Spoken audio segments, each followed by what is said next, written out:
Welcome, Jakob Krogsgaard, CEO of Everfuel. And Everfuel is a spin-off from Nel. Tell me about the company. Yes, thank you for having me. Well, Everfuel is a dedicated hydrogen fuel company, meaning that we are the owner and operator that makes the complete hydrogen value chain work. So we are installing, operating electrolyzers, hydrogen distribution, and hydrogen stations. And then we are selling hydrogen fuel to our customers, being fleet operators of buses, taxis, trucks, etc. So, and where are you right now? Which important events do you see the coming year? So in Everfuel, we are we are running like crazy. We have our clear ambition of reaching more than or the €1 billion revenue before 2030 for hydrogen fuel here in Europe. Where we are right now, we have taken acquisitions of a few hydrogen stations in Norway and in Denmark, setting these up, operating these, and proving the Everfuel business case, the Everfuel way, where we can make very efficient hydrogen distribution into our stations and move the cost of the hydrogen down towards the fossil parity level. So this is truly necessary. The next year we are moving our hydrogen production facility in Fredericia, where we are installing this next to the refinery, and they are off taking a lot of the hydrogen from the electrolyzer.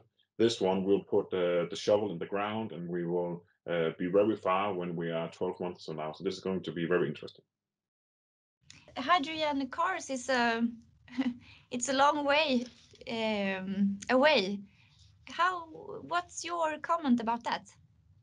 So the fuel cell vehicle is basically a second generation battery electric vehicle. It's still electrical, and this goes no matter if it's cars or buses or trucks. What we need to understand are that when we need to make the entire transition from fossil transportation to green transportation, this cannot be batteries alone. Batteries are very good in the segments where they work.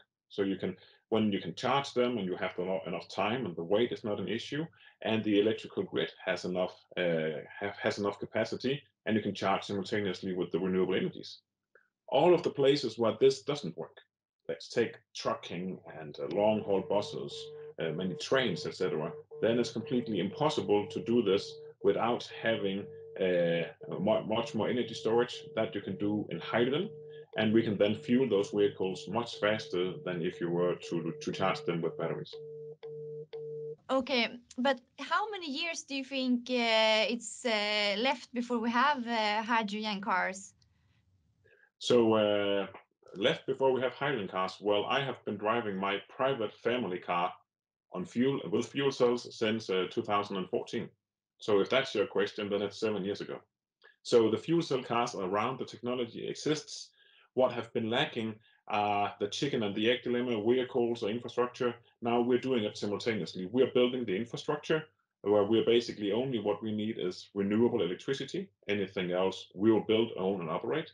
And then we're cooperating with the vehicle suppliers that are truly now implementing large-scale fuel cell vehicles. And this definitely for the passenger vehicles. However, we see the heavy duty and the professional users being just as important, and very likely the segment that will truly move hydrogen, because this is the segment where traditional battery electric vehicles will not be able to do the job.